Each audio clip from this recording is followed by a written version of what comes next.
Number of followers isn't the only way those super influencers on social media sites like Instagram may be misleading followers. Over the past few days, a discussion over those seemingly perfect posts have exploded, with many influencers apologizing now and asking people to unfollow them if they don't feel if their posts are making them feel bad about themselves. But at least one group believes that while that is good advice, we really need to be examining the type of content we post on social media as well. Lexi Kite is here, the co-director of the Beauty Redefined Foundation, recently posting on this very topic, which is interesting timing-wise because we're seeing such a buzz around this.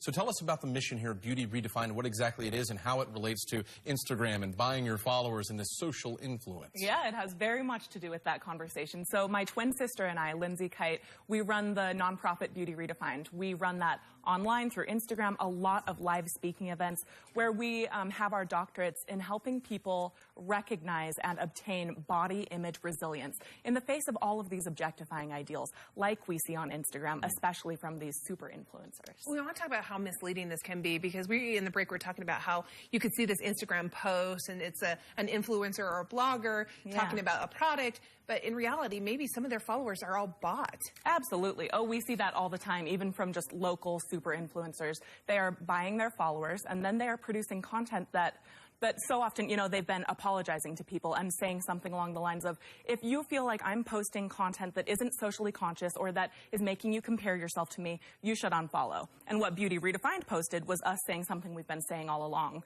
Super influencers, and everybody has an influence online. You need to face up to the influence you are having. And if you want to produce ethical, socially conscious content, then we need to start recognizing what that might look like. So often what we see, especially what we post about at Beauty Redefined, is that the most liked pictures on Instagram and all across social media are of women's bodies. They're of women largely undressed. And people, especially super influencers, are capitalizing on this trend. They're doing it in the name of body positivity in their underwear, you know, with their scrunched up belly rolls, talking about how brave they are. Or they're doing it in the name of fitness, and they're selling the sports bra and the spandex shorts they're wearing.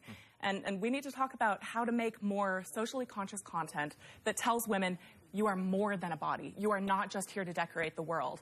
And influencers can do a good job of helping us get that message out there. How do you change that narrative if you aren't a super influencer? So everybody's out there watching and we're saying, well, I don't have tens of thousands of followers. How do I begin to make a difference there? Great question. You do have some followers. Anybody who's on social media or just somebody interacting with people in real life face-to-face, you have an influence. You can do that in so many ways. When you're posting online, if you are posting the same old objectifying types of pictures that you have to post an inspirational caption with, it means it's probably objectifying. It is not revolutionary. It is not empowering. So ask yourself, if you're posting something that has to have a caption to situate it as inspiring or body positive or empowering, it's not empowering, and you might want to leave it alone. There's one way.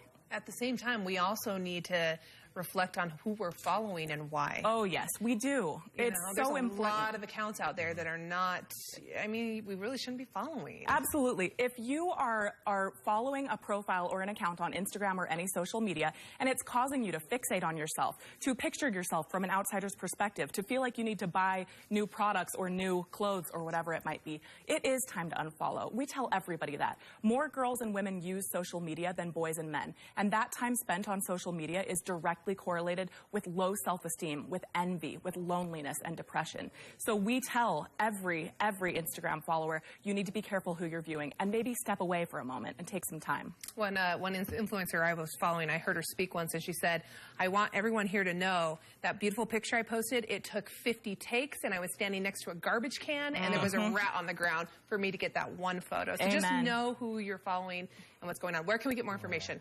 BeautyRedefined.org. That would be the place to go. Love that. Lexi, thanks so much for being here, helping to shed some light on a problem that is growing and ever so quickly. We've started to see these studies come out about image and how much time you spend on social media. Very important. Oh, yeah. Appreciate the time today. Thank you so much.